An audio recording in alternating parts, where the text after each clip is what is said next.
Varðandi lista menningarlíf borgarinnar og ferðamennsku, þá viljum við stuðla að metnaðarfullu lista og menningarlífi í borginni að sjálfsögðu. Við viljum gera menningararf borgarinnar sýnilegri. Við viljum að hann fái að njóta sín í opinberum byggingum og skólum og opnum svæðum út alla borg. Og svo eru það menningarhátíðirnar. Við viljum að barnamenningarhátíð verði að unglinga- og barnamenningarhátíð og ungdómurinn komi meira að skipulagningu þeirrar hátíðar. Og menningarhátíðin eða menningarnóttin myndi vilja gera meira úr henni. Þetta var ekki aðeins nótt, heldur menningarhelgi. Þetta óskaplega fallegur og flottur viðburður sem mætti gera meira úr. Og svo höfum við hugmyndir að koma á bókamessu.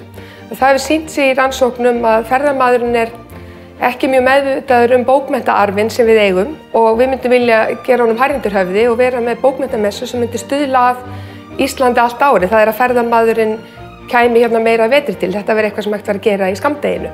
Og svo náttúrulega aðalmálið í ferðamennskunni að það að hugsa til langs tíma, skipuleggja okkur svona eins og hægt og passa okkur á því að festast ekki í miðstýringu sem myndi hefta nýsköpun og þróun.